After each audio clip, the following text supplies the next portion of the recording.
Hi guys, welcome to the first monthly episode of Dissect the Beat. Let's do this.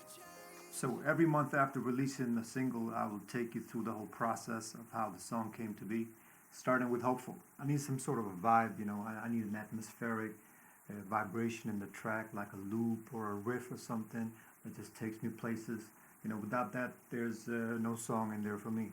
A bit like, in the new animation Disney movie, Soul, where the guy he plays the jazzy piano and he just drifts away.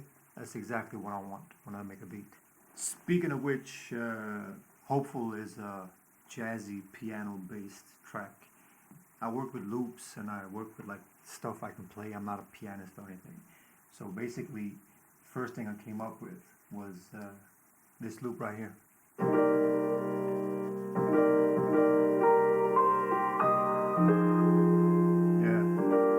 There's like different parts of this piano, and I just I chopped up the loop after it was played to make it sound really gritty.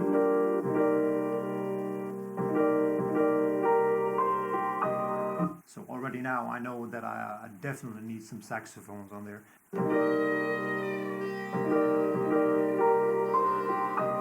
And it has that whole vibe of like the 80s detective series from the US. Which I really love. Like I'm a kid of the 80s, so after that I basically just start stacking up the saxophones.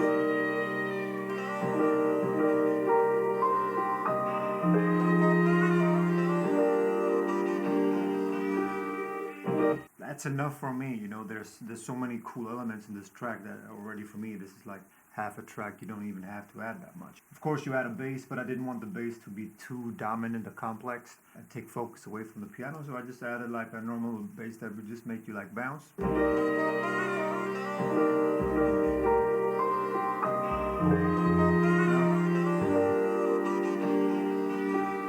And there's not much more to it. Then I added I wanted a beat, and the beat I didn't want to be too hardcore, like too hip hop boom bap-ish. I wanted to be subtle and like really just have a really cool vibe.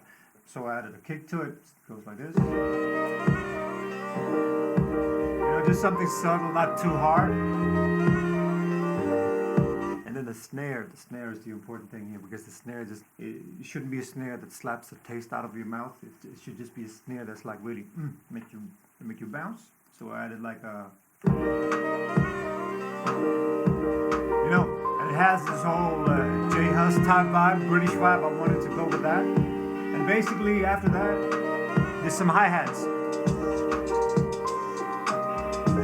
And basically that's the whole beat right there.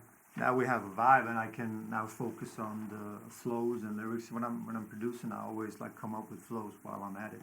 When I did it, it had like a hint of darkness to it, but same flow, it was very hopeful, And actually, that's why I named it Hopeful, because I felt there was some hope in it. The song was made in 2020 when we were going through the lockdown, and whenever I do stuff like this, I just always come up with different types of flows and different types of gibberish words. Actually, let me just find the first version of the flow that I did for this track. I'm on the phone for sick. I got a lot of tune on the song potent. I got it. Tune time on the front, pop I'm in a tune time on the stick to the time That ended up with being the verse. I stay hopeful in times of hopelessness. I get by if I know where my focus is. So that's where it comes from. I definitely could hear my friend Safe Adam on it, because his voice inspires a lot and it's very hopeful. The way we work is I send stuff to him and then he sends me some gibberish stuff back, and then we bounce off each other in that way. So this is Safe. And then like, so I see hopeful, so like hopeful, you don't know that. Hopeful for a change, yeah. So I stay hopeful. And then like something about being, I want to leave it on a happiness, like, and we smile for the rainy day. Whoa, this is cool. And then he goes to the studio and he does his thing, and you end up with a chorus that sounds like this. I stay hopeful, hopeful for a change. Power voice. This dude has a powerful voice. Basically, at the end of the day, you have to try Wish it. breathing over the vicious, for real. I stay hopeful, hopeful for a change, hopeful for a change, yeah. And I stay hopeful. So that is it for me, guys. Thank you very much for watching. Hopefully I see you next time, next single, next Dissect the Beat. Peace out.